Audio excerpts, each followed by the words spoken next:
amigos de Digital TV Perú, es tiempo de hablar. Reinaldo Aragón les saluda y es tiempo de hablar sobre la Marcha por la Vida. ¿Por qué nos interesa tanto la Marcha por la Vida? Porque cientos de miles, podríamos decir hasta 1 millón de personas y de repente más, salen a las calles. Y no solamente acá en Lima y en el Perú, sino también en otros países para manifestarse en contra del aborto y en favor de la vida, la Marcha por la Vida, en defensa del no nacido, podríamos decirlo así también, ¿no es cierto? Y esto está concitando la atención en nuestro país porque se realizará el próximo 5 de mayo.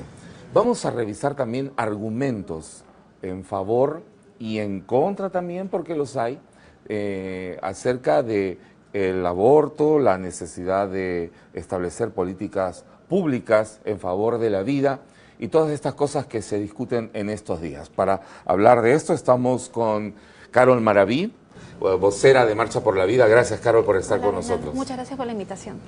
Ella es bióloga y una mujer muy enterada de todo este tema. Y también estamos con el abogado Jorge de Lama, de la Red Nacional Pro Familia. Jorge, bienvenido otra vez. Gracias, Reinaldo. Muchas gracias por la invitación. Y también él sigue y está al tanto de los argumentos legales que tanto necesitamos conocer para tener pues una visión completa de lo que estamos hablando. La Marcha por la Vida, decíamos, será el próximo 5 de mayo y hay una movilización gigantesca, ¿no, Carol? Sí, gracias a Dios. Esto es algo muy grande. Se viene haciendo hace muchos años en el Perú dentro del marco del Día del Niño por Nacer, que es la ley 27654, que promueve el recuerdo del valor de la vida humana en el momento de la concepción, ¿no? Entonces, alrededor de esa fecha siempre se han hecho las marchas, aunque este año, por el tema de la visita del Papa al país, que fue bastante cargada de emociones y de movimiento, entonces se decidió pues empujarla un poquito más hacia el mes del Día de la Madre, ¿no? El Día de la Madre, para poder hacer la Marcha por la Vida, ¿no? Y en otros países también se ha movilizado aún más gente que antes, ¿no? Sí, ayer justo ha habido la marcha en Madrid, cientos de miles de personas también en Madrid. La semana anterior hubo en Argentina, que se movilizó todo el país, eso ha sido maravilloso. Todas las provincias argentinas se han movilizado para celebrar la vida, ¿no? Y defender la vida, porque ellos además están en una coyuntura muy especial, que es el debate de la legalización del aborto en el Senado, en Argentina, ¿no? Sí, pues, porque hay toda una discusión en los parlamentos en estos últimos meses, ¿no? Se están decidiendo en varios países. Parece como se han puesto en fila para la discusión. Y también esto se ha tocado, Jorge, en la cumbre que acaba de terminar aquí en el Perú, ¿no es cierto? De la OEA, exactamente, ¿no? Había varias coaliciones de grupos pro vida y pro familia latinoamericanos que han presentado su postura e inclusive han establecido acuerdos y pactos que inclusive han sido leídos por una relatora que se eligió en ese momento para leer los acuerdos, entre ellos la protección del ser humano desde el momento de la concepción. Claro, instar a los gobiernos para que defiendan a los niños por nacer. Vamos a hacer una pausa en el programa y luego retornamos dialogando con Carol y con Jorge acerca de los argumentos que hay. Carol es bióloga, una conocedora en el tema, así que vamos a ver los argumentos, pues, de que por qué se debe considerar a un niño en el vientre de su madre como ya una persona distinta, ¿no es cierto? Bueno, vamos a entrar en el tema después de esta pausa. Es tiempo de hablar aquí en Digital TV Perú. Volvemos. ¿No? Que es el encuentro de los gametos masculino y femenino. Cuando hablamos de gametos nos referimos al óvulo en el caso de la mujer, el espermatozoide en el caso del hombre, que son células especializadas, ¿no? Son células que no tienen los 46 cromosomas que tiene el cuerpo normalmente, ¿no?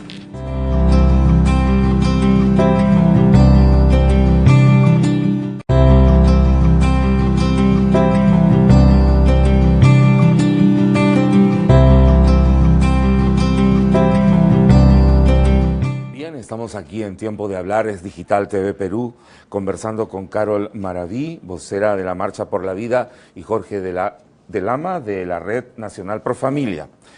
Carol, en los últimos meses y años en el Perú se ha retomado la discusión acerca de los llamados derechos de la mujer, ¿no es cierto? Y uno de los cuales se señala por una serie de colectivos, sobre todo feministas, que dicen que la mujer tiene derechos sobre la vida del ser que está gestando, ¿no es cierto? Le llaman interrumpir el embarazo, pero no es nada más ni nada menos que aborto, ¿no es cierto? ¿Cuáles son los argumentos desde la ciencia, desde la biología, la medicina, para considerar que el niño en el vientre es ya otra persona?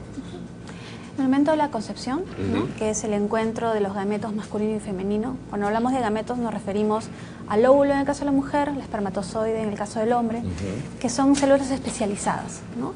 Son células que no tienen los 46 cromosomas que tiene el cuerpo normalmente, ¿no?, sino tienen cada uno 23, ¿no?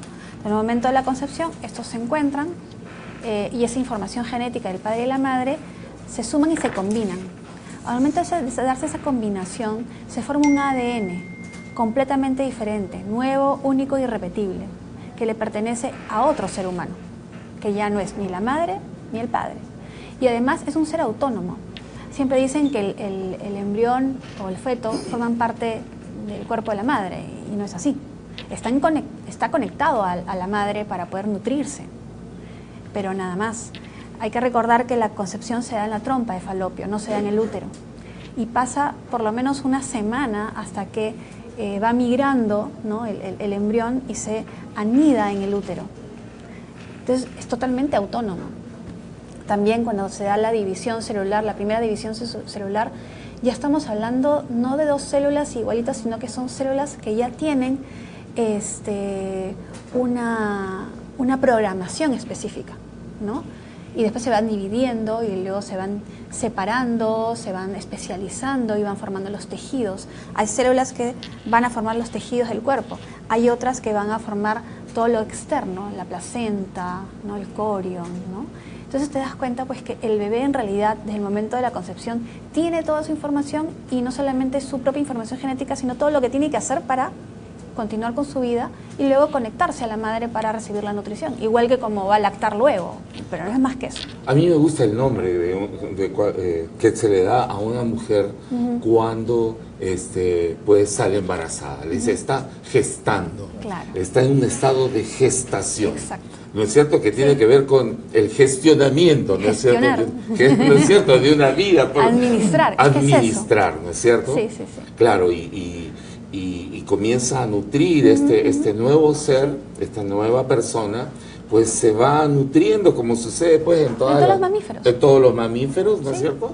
Y pues comienza a adquirir características propias. Las tiene desde el momento de la concepción, esas características Desde propias. el momento de la Desde concepción. el momento de la concepción. En ese ADN ya están esas características propias. El color del pelo, de los ojos, una altura más o menos, porque claro, con la nutrición eso puede ir mejorando o empeorando, ¿no? Hay cosas que sí son natas, como te digo, el color de la piel, de los ojos, el pelo, si va a ser lacio, si va a ser de rulitos, el color, ¿no? Las enfermedades también, enfermedades genéticas que ya están marcadas en el ADN, ¿no? Hay un montón de cosas que están ya totalmente programadas también para ir dándose, ¿no? Claro, el ADN es el código único de la persona, Sí, ¿no es cierto? es sustrato y manual de instrucciones al mismo tiempo. Claro. Es que todo, sí. ¿no? Así es una maravilla. Ahora, ¿esto es una posición religiosa? Es decir, ¿esto tiene que ver con la fe? O sea, ¿con una creencia? ¿O esto está sustentado en la ciencia? Totalmente sustentado en la ciencia, es mi carrera. O sea, yo estudié biología y eso fue lo que a mí me enseñaron. Y lo que se ha venido también... Más allá de cualquier creencia, sí. digamos, religiosa. Claro que sí, estos son datos y hechos científicos. Además, todavía con el avance de la ciencia, cuando han ido desarrollando todo lo que es la fertilización in vitro, estas cosas que, bueno, eso es un tema aparte que se puede conversar un día, pero lo que sí se va recogiendo de esa investigación es justamente todos estos datos, ¿no? Hace un tiempo sacaron, no sé si se acuerdan, en RPP, un video que se llama La explosión de la vida, ¿no? Que es el momento de la concepción, ¿no? Cómo es que se da una especie de explosión, que son, se forma como una especie de cascarón alrededor del embrión. Cuando ya se ha dado esa combinación genética, ese encuentro entre los gametos del papá y la mamá, ya no podemos hablar de dos células o simplemente de un óvulo fertilizado. No, estamos hablando de un ente completamente diferente a cualquier célula que tú puedas imaginarte del cuerpo, ¿no? Además que es totipotente, ¿no? Claro, solo que pues tiene un inicio básico, ¿no es cierto? Que es en el momento pues del encuentro sexual entre las dos personas, claro. ¿no es cierto? Y entonces pues comienza toda una ruta maravillosa, ¿no? Sí, no, es una maravilla. Milagrosa, espectacular, ¿no? Siguiéndola día a día hasta cumplirse pues los días del alumbramiento. Los 9 meses. Los 9 meses en el caso de los seres humanos, ¿no es cierto? Y es la mujer pues que en su vientre contiene lleva al niño, pero no forma parte de su cuerpo. Pero no forma parte. Y tampoco puede decidir sobre él, justamente porque no es parte de su cuerpo. Allí pues viene el kit del asunto, ¿no? Y toda esta discusión. Jorge de Lama, que es abogado de la Red Pro Familia, le preguntamos, Jorge, ¿las leyes peruanas reconocen esta situación? Exactamente. Sí. La Constitución establece que el concebido es un sujeto de derecho en todo lo cuanto le favorece. Y que el concebido es sujeto de derecho en todo en cuanto le favorece. Es decir, establece claramente que la vida, porque es un derecho que le favorece al concebido, se le reconoce y por tanto la tiene. Y por tanto no puede haber un ataque injustificado contra su vida. Eso por un lado. Segundo, el Código Civil también reconoce esa personalidad jurídica del concebido. Y además el Código del Niño y Adolescente dice bien claro, se considera niño a todo ser humano desde la concepción hasta que tenga 12 años. Es así de claro. Claro, y adolescente hasta que tenga 18. Entonces, es así de claro. Es más, la Convención Americana de Derechos Humanos establece que se va a considerar el derecho a la vida es derecho de todo ser humano. No hace ningún tipo de distinción entre si es una vida de un ser humano intrauterina como fuera del útero, ¿no? Que se supone que es aquella etapa en la cual los movimientos abortistas han decidido establecer una línea de discontinuidad en el desarrollo humano, que creo que Carol me va a poder decir que no es así. El desarrollo del ser humano va a seguir solamente que en una etapa extrauterina, pero continúa, es decir, va a seguir siendo lo mismo. Entonces todos los elementos, por lo menos los documentos, instrumentos internacionales y los instrumentos de nuestra legislación reconocen esa vida. Ahora, dentro de los argumentos que se esgrimen legales, porque eso es lo primero que quiero dejar en claro, es que se dice que ninguno de los derechos humanos es absoluto. Estoy de acuerdo con que ninguno es absoluto, porque hay causas que hacen que... ¿Qué significa eso, que ningún derecho humano es absoluto? Quiere decir que, por ejemplo, voy a decirlo con un ejemplo. Digamos que el derecho a la vida no es absoluto. Eso quiere decir que hay razones que justifican la muerte de un ser humano. Como por ejemplo, cuando alguien te ataca a ti y te quiere matar, entonces tú tienes todo el derecho de defenderte. O cuando un país o un estado decide aplicar la pena de muerte para ciertos delitos. Entonces ya el derecho a la vida se relativiza. El tema no es que no sea absoluto, que no reconozcamos eso. El tema es que tiene que haber una justificación suficiente para relativizar ese derecho. Una justificación superior. Exacto. Y en el caso del concebido, la pregunta es: ¿qué daño ha hecho el concebido? Si él no ocasionó... ¿Qué crimen ha cometido? Exactamente. Para quitarle la vida. Porque si te das cuenta, las dos situaciones que anteriormente planteé, donde se relativiza el derecho a la vida, estamos hablando de un ataque de alguien. Entonces la pregunta es esa. Y la siguiente cuestión que se hace es, entonces el derecho reproductivo, que es lo que piden los abortistas, ¿es absoluto entonces? Claro que no. Porque, quiere decir, claro, tienes derecho tú a elegir cuántos hijos vas a tener, pero cuando ya hay una vida dentro tuyo, ya no tienes elección porque ya existe. Y entonces el Estado debería proteger con toda su fuerza a ese niño. Claro que sí, porque la persona humana es el fin y su dignidad es el fin supremo del Estado y está en la Constitución Política del Perú. Ahora, obviamente, cuando la ciencia, y bien lo ha dicho Carol, ya no les da la razón, el tema va a pasar al plano filosófico, al plano moral, al plano de derechos. Porque en un tiempo... Claro, y al plano sentimental. Exactamente. ¿No? Porque el sentimiento. Exacto. Cuando el debate del aborto se empezó a generar, yo tengo entendido de que la discusión era que no se podía saber exactamente cuándo empezaba la vida. Cuando la ciencia ha ido avanzando, todas estas posturas cientifistas y objetivistas que decían que el derecho a la vida era un tema religioso, empezaron a perder peso. Entonces quisieron cambiar el debate de plano. Entonces ahora hablamos de derechos sexuales y reproductivos. Entonces, estas personas argumentan que es un derecho de la persona elegir cuántos hijos va a tener. Y yo estoy de acuerdo, pero así como ustedes dicen que el derecho, no todos los derechos son absolutos, ¿es absoluto tu derecho?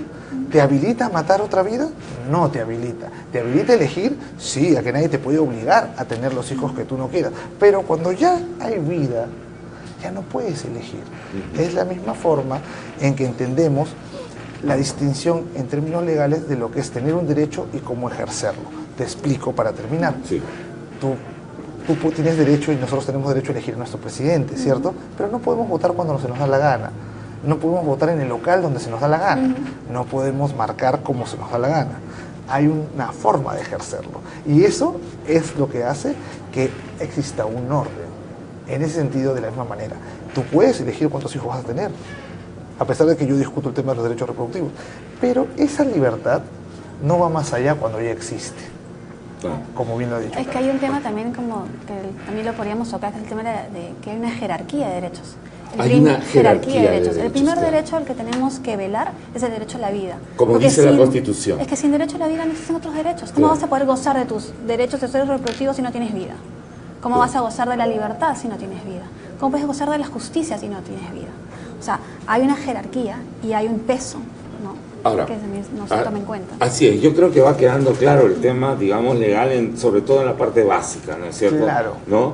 Pero digamos que en los últimos años, aunque parece que esto ya viene desde hace varias décadas atrás, pero digamos que en los últimos años se ha comenzado a discutir más porque pues han habido ya ofensivas legales, en los congresos, en las convenciones internacionales, ¿no? Tipo ONU, OEA, de grupos que dicen que hay una situación irremediable que debe llevar al aborto, que es la violación. Sí. ¿No es cierto? Una persona, una mujer, es violentada sexualmente y a raíz de ese hecho triste, doloroso, que por supuesto pues afecta tremendamente a la persona, entonces dice, es algo no deseado, no lo deseé, es más, se produce en medio de violencia, ¿no? Coerción contra tu voluntad. Contra tu voluntad, y entonces salí embarazada y entonces ahora yo tengo el derecho de terminar con esta gestación. ¿Cuál es el argumento en contra de esto? O sea, ¿cómo podemos argumentar? Porque suena, digamos, tiene cierta lógica si alguien lo plantea desde sí mismo, ¿no? Porque dice, yo lo he sufrido, claro, y ¿qué voy a hacer? ¿No?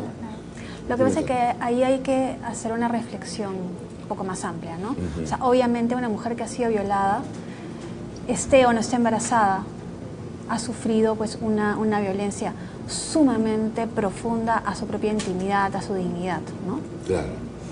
Si lamentablemente a partir de eso se da un embarazo, que obviamente la mujer no desea, pero lo que la mujer no desea es el embarazo. Tú no puedes decir que una persona es no deseable o descartable. Puedes decir que la situación del embarazo es no deseable, pero no le puedes poner una etiqueta de no deseable a otro ser humano, ¿no? Entonces, ahí hay un tema que hay que reflexionar. Luego, tú con el mal, con un gran mal como es la violación, ese daño, tú no lo puedes combatir con otro mal que es eliminar a otro ser humano que al final también es inocente dentro de este escenario. Dentro del escenario de una violación tú tienes 3 personajes, por lo menos, ¿no? Tienes al violador, que es el delincuente y el agresor, ¿no? Tienes a la mujer, que es la víctima, y tienes al niño, que es el inocente. No puede ser que todo el peso de la ley caiga sobre el inocente que no tiene ninguna culpa y que lamentablemente, claro, ninguna defensa. Ni ninguna defensa, totalmente vulnerable. A partir de ese tema ya se comienza a ver pues qué hacemos con la mujer que ha sido violada y está embarazada, ¿no? Entonces hay que darle opciones, obviamente, pero no la opción de matar al pequeño que ha sido concebido en este acto de violencia, pues no es una salida. Porque se plantea, Carol, que el aborto, ¿no? O permitir el aborto en caso de violación sería la única forma de solucionar el tema triste, lamentable, que rechazamos de plano, por supuesto, pero decir esta es la única forma de solucionar este tema. Si ustedes pueden saber los casos de mujeres que han sido violadas y hemos visto muchos, o sea, hay hogares aquí en Lima, nada más cerca, que acogen a esas mujeres que han sido violentadas. Lo que te puedo decir como una especie de patrón que se va repitiendo en estas personas es que, claro, como decía al inicio, lo que no quieren es estar embarazadas, lo que rechazan es el embarazo, esa situación. ¿Qué sucede luego? Pasa el tiempo y hacen los primeros exámenes, ¿no? Los latidos del corazón del bebé, la ecografía, y en ese momento la mujer engancha y dice, ok, ¿quién está dentro de mi vientre? Ya no es una cosa, algo no deseable, es ¿quién? Este inocente, este niño, ya ok. Entonces normalmente toman la decisión de voy a continuar con el embarazo y luego lo voy a dar en adopción porque no quiero que me recuerde al violador, etc. Pasa ese tiempo y cuando da a luz, trata de quitarle ese niño de los brazos a la madre. Ese es un patrón que se cumple, ese es un tema de la realidad. No, claro, y además están los testimonios. Claro. Vamos a poner en nuestro Facebook los testimonios, los enlaces, para que, digamos, poder tener un entendimiento más completo de lo que pasa, ¿no? Son situaciones, por supuesto, no deseadas, que rechazamos y nos solidarizamos, pues, con la mujer que ha sufrido este tipo de violencia. Por supuesto que sí. Pero hay otras consideraciones que tener también, y hay que darle a la mujer las opciones, ¿no es cierto? Y vamos a seguir hablando de esto. Es tiempo de hablar aquí en Digital TV Perú. Hacemos una pausa y retornamos con nuestros invitados Carol Maraví y Jorge de Lama. Es Digital TV Perú.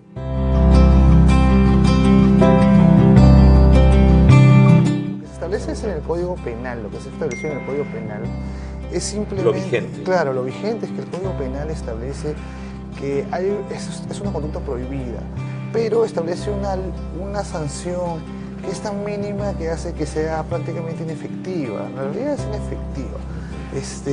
Lo que termina sancionándose siempre es al médico tratante. Y creo que ahí está el meollo del asunto. La ley... está penalizado el aborto. Claro, está penalizado el aborto.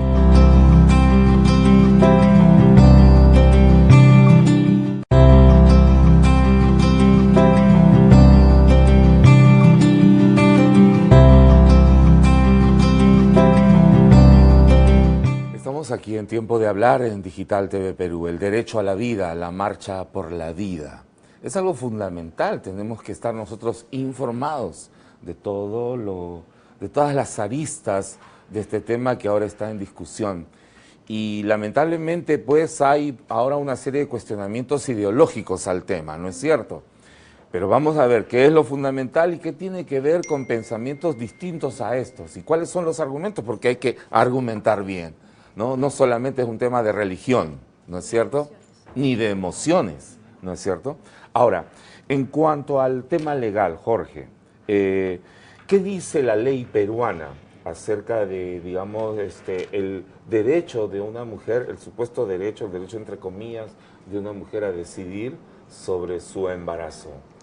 Al ser víctima, por ejemplo, de esto. ¿Cuáles son los protocolos que hay o cómo se llama esto? Mira, lo que se establece es en el Código Penal, lo que se estableció en el Código Penal es simplemente... Lo vigente. Claro, lo vigente es que el Código Penal establece que es una conducta prohibida, pero establece una sanción que es tan mínima que hace que sea prácticamente inefectiva. En realidad es inefectiva.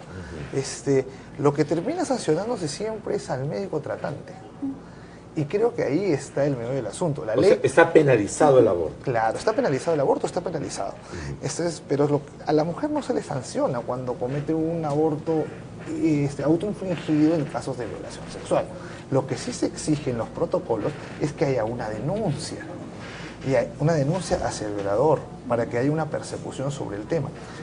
Vamos por partes. Estamos hablando en términos de derechos, como digo, en una supuesta coalición de derechos, y uno es el de la vida. Entonces, cuando yo voy a resolver, relativizar un derecho, yo tengo que tener, por lo menos, hablando de un derecho tan importante, el primero, tener todas las herramientas para poder otorgar esa relativización, ¿no? Cuando hay una colisión, por ejemplo, habría una colisión de derechos entre la mujer violada y su supuesto derecho a abortar y la vida del concebido. Entonces, lo que sucede es que cuando se ha planteado la modificación de esa norma, y eso se ha planteado creo que por congresistas del Frente Amplio, se planteó que se elimine la denuncia, y ahí está un problema, es decir, no hay sanción para el violador, porque ni siquiera es necesario. Hay posibilidad de que mucha gente aplique esta figura legal para cometer abortos o asesinatos de seres humanos no nacidos. Sin esa justificación. Sin esa justificación. Entonces, sobre todo sin esa justificación. Cuando tú creas espacios que permiten el abuso de un derecho, por seguro la experiencia te dice que siempre van a haber esos abusos. No es que es posible que los haya, los van a haber. Y si tú tomas en cuenta la realidad del Estado peruano, que en temas de fiscalización es muy débil, y porque la fiscalización de estos casos cuesta mucho, entonces va a ser una puerta abierta. Y es algo que tiene que tener en cuenta el legislador, ¿no es así? El legislador, claro, sí. Para eso se discuten las leyes. Y otro leyes. dato interesante en eso, desde esos mismos grupos que están promoviendo el aborto, dan ciertas cifras, como por ejemplo que el 75%, 76% de las mujeres que salen embarazadas de una violación es que han sido violadas dentro del entorno de confianza. Entonces al final, no tienes una denuncia. Va a la chica y dice, me ha violado. No sé quién me violó. Y en realidad la está violando permanentemente desde que tiene 6 años de edad. El padrastro, el tío, el abuelo, el papá, quien sea. Así, el entonces entorno, estás invisibilizando a la víctima. Cercano, claro. Exacto. Al final terminas en ese abuso también. Exactamente. Claro, invisibilizando a la víctima y al bebé. A la verdadera víctima. Claro. A la víctima, que es la mujer, y al bebé. Y el que ejerce la violencia pasa piola, como se dice, ¿no es cierto? Y está ahí en el entorno cercano, tal vez, en la mayoría de los casos, bajo el mismo techo. Y como dice Jorge, esto viene en realidad desde antes, ¿no? El proyecto de Deja de Decidir, que lo sacan a través de una serie de firmas, exacto, ¿no? Este grupo Deja de Decidir, que es una coalición de grupos abortistas, luego, como no pudieron avanzar en el Congreso, lo presenta Frente Amplio el 2016, claro, lo presentan, no ha avanzado, pero no solamente es que quitan la denuncia, dentro del texto quitan el acto médico. Exacto. ¿Cómo que nos cuente un poquito Jorge. Sí, lo que sucede es que tiene que haber el acto médico en ese tema de la denuncia es la constatación médica de esta violación. Puede ser un especialista que constate. Estamos hablando de derechos a la vida. Estamos hablando de un derecho a la vida. Vas a matar a un ser humano. Entonces, si vas a matar a un ser humano, por lo menos, y estoy siendo hipotético, no estoy apoyando su ley, sino por lo menos tiene que haber un especialista que constate que la justificación que tú alegas es real, es certera. Y no solamente eso, sino que quitan el acto médico del aborto en sí, no tendría que ser realizado por un médico. Ese es el acto médico que retiran. Podría ser hecho por cualquier otra persona. Un chamán. Esto es terrible. Es tremendo. Es terrible, pues. Sí. Y ese es lo que se ha propuesto. Lo que han propuesto, ¿no? Sí. Bueno, es un tema muy sensible, ¿no es cierto? Inclusive discutirlo y hablarlo, pues produce tanto pensar, porque hay una mujer afectada, ¿no es cierto? Y con la cual pues necesita todo el apoyo, toda la solidaridad que muchas veces no tiene. Exacto. Pero Reinaldo, hay que ser bien claros en algo, ¿no? Sí. O sea, nosotros sí nos solidarizamos en estos casos porque nos preocupa no solamente la vida que se está gestando, como la vida de la mujer. Y lo que nos preocupa, hay que decirlo con claridad, es que usen como punta o caballito de Troya este tema particular para englobar dentro de él el aborto legal que quieren y libre. Porque la gente no puede ser engañada. Que me digan un solo país, un solo estado, donde se haya aprobado el aborto por violación y se haya acabado el tema. Y se haya acabado el tema, se haya acabado la discusión. No se acabó nunca la discusión. En Chile, de haber aprobado el aborto por causal, ahora quiere el aborto libre. Es decir, todo esto no es una... Es una simplemente... cadena en desarrollo, ¿no es cierto? Es simplemente al final una máscara. Una máscara. Que tienen un formato, tienen una especie de protocolo de pasos a seguir para lograr el aborto libre. Y el primer caballito de batalla, o es el aborto por violación o es el aborto terapéutico, que es lo que tenemos acá también. Ahora, aquí también, para justificar todos estos temas, y hay que ponerlos sobre la mesa, pues y hay que tenerlo claro, está la numerología, la cifrología, es decir, ¿no es cierto? Los casos que se presentan, se dice que son 400.000 abortos en el Perú anualmente. Comenzaron con 300.000 y luego por arte de magia se convirtieron en 400.000. ¿Y cómo se llega a ese número? Es una fórmula matemática que en realidad creo que se utilizaba para seguir cardúmenes de peces, la estadística que se utiliza. Pero en un momento dijeron, bueno, más o menos llegan tantos casos, ahorita no me acuerdo la cifra, pero tantos casos al hospital por sangrado, que el sangrado en realidad también puede indicar un aborto espontáneo, no necesariamente uno provocado. Entonces ya comenzamos mal con el universo que estamos viendo. Y luego a eso dicen, bueno, más o menos los que no van y los que no llegan al hospital deben ser tantos, o sea, más o menos me imagino que, y extrapolan. La primera vez multiplicaron por 5, la siguiente vez multiplicaron por 7.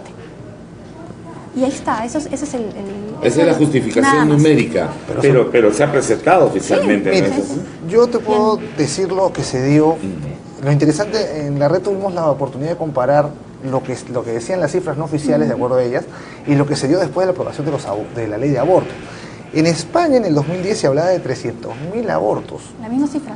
El 2010 también se aprobó, el 2010 se llegó a aprobar la ley del aborto hasta las 14 semanas, y los abortos que se dieron en todo ese año fueron 113.000, o sea que por 3.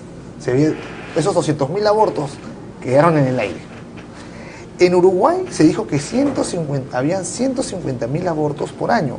Cuando se aprobó la ley de aborto, ese año, el 2012, hubieron 6.600. Es decir, en México se hablaba el 2005, el 2003, de casi 500.000 de abortos a 1,5 millones de abortos anuales. Es un escándalo. O sea, si fuera verdad, era un tema preocupante. Pero cuando se aprobó la ley de abortos en el Distrito Federal, sí, el 2007, lo que hubo es 16.000 abortos legales. Es decir, todo es una mentira. Las cifras no te engañan. Claro, si son alrededor de 400.000 abortos los que se denuncian que hay en el Perú, estaríamos hablando de más o menos, pues, un poco más de 1.000 abortos por día, ¿no? 1.200 abortos por día. Y si hay 1.200 abortos por día, ¿dónde está la policía para ubicar en qué lugares se hace? Sí. Porque es un crimen actualmente, ¿no es cierto? La policía... Te fijas, todos los anuncios que hay en los periódicos, ¿no? De retraso menstrual, ¿no? Atraso menstrual, retraso menstrual. Los postes en las calles, que también tienen las pegatinas estas que te dicen atraso menstrual. La cantidad de abortivos químicos que se venden a través de internet. Ese es otro. Entonces, si ves todo ese universo, dices, ¿dónde está la policía? Y es que, ¿qué pasa? Cuando tú no puedes, la policía no puede entrar a un local de abortos solo, tiene que entrar con un fiscal. Y tienen que agarrarlos con las manos en la masa, en flagrancia. Si no, no funciona. Entonces, son un montón de cosas y no hay personal para que se haga, no hay fiscales. Entonces, para allanar un domicilio hay que pedir una orden judicial. Claro, hay toda una serie de hechos legales que hay que, de proceso legal para pero hacerlo. Pero te estás dando cuenta que las cifras siempre son sobreestimadas para crear un problema en las personas. ¿Por qué? Porque se señala que es un problema de salud pública. Se dice que hay tantos abortos que por ende tú estiras las cifras. Claro, si fueran 400.000 sería pues un tema... Lo pongo así, si el 1% de las mujeres, de 100 mujeres, el 1% muriera en un aborto, sería una si hubieran solo 100 abortos. Pero si yo digo que son 1 millón de abortos, estoy hablando de un número espectacular de mujeres que a cualquier persona que no esté enterada de la realidad, que no maneja las cifras y que no va más allá de lo que ellos te presentan, lo cree. Y por otro, entonces se hace una relación. ¿Cuál relación? La mortandad materna es directamente proporcional al número de abortos. Eso también ha sido desmentido. ¿Dónde? Va a ser paradójico. En Chile. En Chile. Aquí cito nomás. Chile redujo la tasa de mortandad a tal nivel cuando el aborto fue prohibido, porque inclusive estaba legalizado en ciertas causales antes de que iniciaran este proyecto, a tal nivel que solo en Latinoamérica o en el continente americano, Canadá lo superaba en el ranking de mortandad materna. O sea que inclusive los chilenos decían, oye, si el problema en torno de broma, si el problema es de mortandad materna por cuestiones de aborto, deberíamos mandar a nuestros abortistas, porque son tan excelentes que nadie muere. Claro. Eso quiere decir que no la única... Suena, pero... Sí, suena, pero fue parte de un debate que hubo en su momento. Ahora, ¿qué sucede? ¿Cómo fue que Chile lo logró? Y Chile los pusieron varias veces. Fue con buenos establecimientos de salud, información, acompañamiento a la mujer. Todo eso junto, más las opciones, como bien ha dicho Carol, generan que este tipo de relación no sea correcta, que no sea real. No va a haber más mortandad materna porque hay más abortos clandestinos. La mortalidad materno-infantil se da porque no hay postas médicas donde la necesitan, porque el parto no está institucionalizado, por muchas otras cosas de actos médicos normales del día a día que no se están llevando. ¿Acuerdas el caso ahora hace poco de una chica en Piura que estaba embarazada como de 30 semanas y que no había posta médica en su poblado? Que los 6 hombres de la población, este país machista, ¿no? 6 hombres la subieron en la camilla y se la llevaron 8 horas caminando hasta un lugar donde la pudieran atender. Gracias a Dios, las 2 sobrevivieron. Pero eso no es un tema de que no haya abortos. El tema de mortalidad materno-infantil es que no hay atención médica. Y eso es, y es ahí donde debería, digamos, el Estado enfocar su trabajo, fortalecer el sistema de salud pública, ¿no es cierto? Y el Ministerio de Educación enseñar claramente, pues, en las escuelas todo este tema de prevención, ¿no es cierto?, de denuncia para evitar que se llegue hasta cuando se violentan a los niños, es decir, todo un esfuerzo que debe hacer el Estado. Son varias medidas. ¿No? Son varias medidas. Son varias medidas. Mira, ahora un proyecto, por ejemplo, mucha gente lo criticó pensando que esa era la única medida. No, el Plan Salvador es un muy buen proyecto que da una alternativa a la mujer, pero que debe entenderse como uno dentro de varios proyectos. La base de Cunas Salvadoras tiene 2 aspectos. Uno de los aspectos de Cunas Salvadoras es recoger estos niños. Hay muchos niños que son abandonados en las calles, a su suerte, que se pueden morir de una hipotermia, de un animal salvaje, un animal en la calle, total, lo que sea. Entonces, esos niñitos, en lugar de que sean abandonados en las calles, las mamás que ya tomaron decisión, pues su mujer ya tomó esa decisión de dejarlo, de detenerlo, pero de dejarlo en algún lugar, en lugar que lo deje a la intemperie, a su suerte, en peligro, su salud y su vida, lo lleva a esta Cuna Salvador, porque el proyecto se llama Cuna Salvadora por eso, y que hay en muchos países, en Alemania, en Austria, en India, en China, en Corea, funciona en Estados Unidos, y funciona perfecto. Entonces van, dejan al bebito en ese cubículo, tocan un timbre, salen y luego, normalmente esos cubículos están dentro de centros médicos y recogen al bebé y lo llevan, lo revisan. Esa es una parte del proyecto.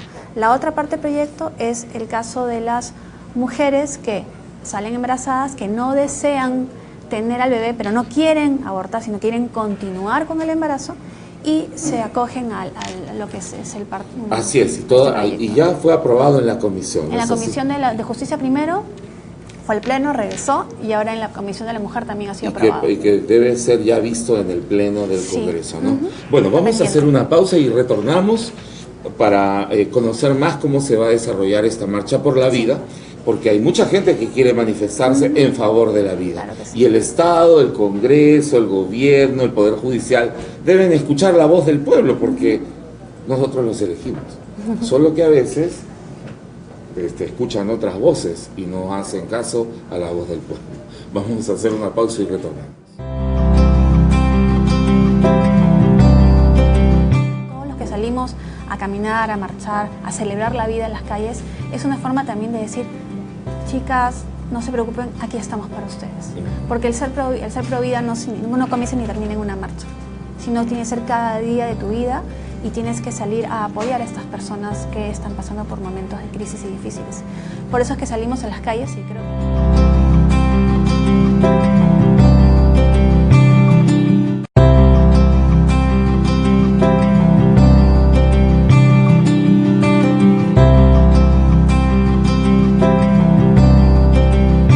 Estamos hablando del derecho a la vida y la marcha por la vida aquí en Digital TV Perú y en Tiempo de Hablar con Carol Maraví y Jorge de Lama. Bueno, hay tanto que decir, ¿no? Tantos argumentos. Aquí en este mismo programa hemos escuchado hasta testimonios reales, claros, de personas que han venido acá a decir, estuve a punto de ser abortado, mi madre decidió por mi vida y aquí estoy. Pero no solamente, gente común y corriente que está por esta vida realizando sus vidas propias, sino también gente muy conocida, ¿no? Arnold Schwarzenegger y tal. Jack Nicholson. ¿Cómo se llama? Ay, se me olvidó el nombre. Bueno, pero vamos a ponerlo acá Están. porque están los testimonios, Sí, claro. ¿no es cierto? Sí. El Chavo del Ocho. El Chavo, así es. Y porque muchas veces las madres lo que necesitan en ese momento es una atención especializada. Sí, Las futuras madres, claro, digo, ¿no es alguien cierto? que les diga, no te preocupes, todo va a salir bien. A veces solamente esa frase es suficiente. Así es. Pero hay gente que quiere decidir más bien por todo lo negativo, Sí. ¿no es cierto? Y decir, no hay otra solución que el aborto. Y eso no es verdad, no es cierto. Pero, Carol, entonces se va a realizar la Marcha por la Vida el Sí. 5 de mayo. Y después de todo lo que hemos hablado y lo que acabas de decir, justamente Marcha por la Vida es esa pequeña puerta de esperanza, ¿no? Decirle a la gente, aquí estamos, ¿no? Todos los que salimos a caminar, a marchar, a celebrar la vida en las calles, es una forma también de decir, chicas, no se preocupen, aquí estamos para ustedes. Porque el ser pro vida no comienza ni termina en una marcha, sino tiene que ser cada día de tu vida y tienes que salir a apoyar a estas personas que están pasando por momentos de crisis y difíciles. Por eso es que salimos a las calles y creo que ya hemos demostrado a través de los años de 2013 que se ha venido haciendo la marcha dentro de este formato hasta la fecha. La última marcha fueron 750.000 personas en Lima, solo Lima. Solo en Lima. Si le sumas las otras marchas, pues pasamos el millón. Y es que hemos demostrado pues, que la calle es nuestra. La calle es nuestra, la calle es de la gente que defiende la vida, de la gente que defiende la familia, ¿no? Y nada, este 5 de mayo nos encontraremos el sábado 5 de mayo, 3 de la tarde, en el cruce de la Avenida Brasil con la Avenida Javier Prado, para caminar hacia la Costa Verde en este gran evento, ¿no?, de defensa de la vida. Y sí, y Jorge, esto, aunque es, digamos, convocado por comunidades de fe, por iglesias, ¿no? ¿Es exclusivo solamente para gente religiosa o...? No, para nada. No para nada. Acordemos, tenemos que tener presente que este mensaje por la vida está plasmado en nuestra Constitución. Y nuestra Constitución nos representa a todos, no solamente a los religiosos. Entonces, es una marcha abierta para que todo el que quiera mostrar ese deseo de defender la vida desde el momento de la concepción, de defender al niño por nacer, y de defender también a las madres, como bien dicho Carol, de esos niños por nacer, se manifiesta. Y vaya, las últimas versiones que han sido bastante alegres, bastante bonitas, porque el ambiente de defender la vida es así, bonito, es alegre, es esperanza, porque es vida. ¿Y cómo se impacta? He visto yo también a decenas de miles, cientos de miles de jovencitos, sí, ¿no? bueno, de niños, ¿no? Los voluntarios de la Marcha por la Vida son nuestros guardianes de la vida, nuestros guardianes de la vida. Y ellos son el corazón de la Marcha por la Vida. Si no estuvieran ellos, eso no se podría realizar. Y justamente este 21 de abril hay un encuentro de los jóvenes voluntarios por la vida. Así es, y vamos a poner aquí en el Facebook el lugar, la hora, sí, ¿no? Para poder participar, la página web también, ¿no? Para, digamos, además este es un evento espontáneo, ¿no es cierto? Yo veía llegar en las anteriores marchas, he ido como observador, y luego como participante, cómo llegaba gente, ¿no? De diferentes formas, muchos jóvenes hasta en sus patinetes, ¿no es cierto? Sí, claro. Para participar y decir sí, hay que darle la oportunidad a la vida, que ese es el don más grande que tenemos nosotros los seres humanos, y por eso estamos acá. Y hay que defenderla, ¿no es cierto? Y seguramente hay argumentos, ok, hay que discutir los argumentos, ¿no es cierto? Y ponerlos en la balanza. Pero el Perú se ha manifestado mayoritariamente por la vida. Y no puede ser que desde el Congreso o desde otros lugares, pues de poder político, se quiera decidir en contra. ¿No es cierto, Jorge? Porque inclusive hay organizaciones, organismos internacionales que están promoviendo lo contrario. Exactamente. Planned Parenthood, que es una ONG internacional, promueve esto. ¿Por qué? Porque ellos tienen clínicas abortistas, tienen un negocio abortista. Y ahí está no solamente uno de los temas que tenemos que tener en cuenta. Cuando se nombró esto como un derecho en Estados Unidos, se obligó que el contribuyente lo pagara. Es que ahí hay otro tema. No podríamos seguir discutiendo, ¿no? No solamente es un tema ideológico, acá hay bastante... Es económico. Bastante money, ¿no es cierto? Hay una película que se llama Blood Money, justamente, Dinero de Sangre, que es un documental que explica todo este tema, toda la historia de cuando se legaliza el aborto en Estados Unidos y cómo esto se va desarrollando a la de Planned Parenthood y el escándalo que había el año pasado con el tema del mercado de órganos de órganos bebés. de fetos, exactamente. Mercado de órganos de bebés. bebés. O sea, los niños abortados, ¿no es cierto? Ya son utilizados para sacar órganos para investigación o... para pruebas cosméticas y de todo. Y hubieron videos que estuvieron en un tribunal de Estados Unidos. Esto llevó a un tribunal. Sí, sí, sí. Pero ¿qué sucedió en el tribunal? Porque hay que explicar las cosas como son. Lo que sucedió es que el tribunal no admitió la prueba porque fue filmada sin que supiera la otra persona con la que está hablando. Pero eso no quita que no sea cierto. Era un mamani gringo. Digámoslo así. Más o menos, ¿no? Digámoslo así. Pero acá en Perú esa cuestión de la prueba es mucho más relativa. Quiere decir que cuando yo participo en una conversación contigo, yo te grabo, como yo participo, sí es válida. Sí. Pero en Estados Unidos no. Entonces, no estamos hablando de que fue desestimada la denuncia. No. Acá lo que hubo fue un formalismo que impidió que esto siguiera su curso, porque era verdad. Pero ahí está Pero la circulando en las denuncia redes, social ¿no? existe. Exacto, Claro. porque es verdad. Y la conocemos. Exacto. Muy bien, entonces, pues es caminar por la avenida Brasil, Sí, ¿no? es el cruce de la avenida Brasil con la avenida Javier Prado. El sábado 5 de mayo a las 3 de la tarde nos encontramos ahí como siempre y de ahí salimos caminando por la avenida Brasil hacia la Costa Verde, donde siempre hay pues un evento, hay un escenario muy bonito. Hay música, ¿no Hay es cierto? música. Presentación Sí, siempre de hay sorpresas. jóvenes y todo lo demás. Bueno, ahí está la página web en pantalla para que pues uno pueda seguir allí los preparativos, los eventos, se va a dar a conocer también los artistas que van a participar. ¿Y esto a qué hora más o menos termina? Porque empieza a 3 de la 3 tarde. de la tarde. Normalmente termina tipo 8 de la noche, Ajá, ¿no? ajá, Y la gente va saliendo también despacio, caminando, ¿no? claro. Es muy familiar, muy de jóvenes. Sí, claro. Ahí Porque salen gracias las a Dios familias. aquí en el Perú todavía podemos celebrar la vida, ¿no? Así es. Así que nada, nos encontraremos el sábado 5 de mayo todos unidos por la vida, ¿no? Claro, y esto además se ha venido replicando, ¿no? En diversas partes del mundo. Y es ¿No es así, cierto? sí. Hace poco en Washington. En Washington en enero, sí. En enero, ¿no? Toda la ciudad se vio conmovida, pues, por personas que en el frío, en un frío terrible, invierno, que sí. con hielo, pues salió la gente a manifestarse, normal, ¿no? Sí, desafiando el clima. Hay una gran toma de conciencia, sobre todo en los Estados Unidos, donde ya creo que el año pasado el aborto empezó a descender, los números de abortos empezaron a descender, quiere decir que ya la tendencia es hacia abajo.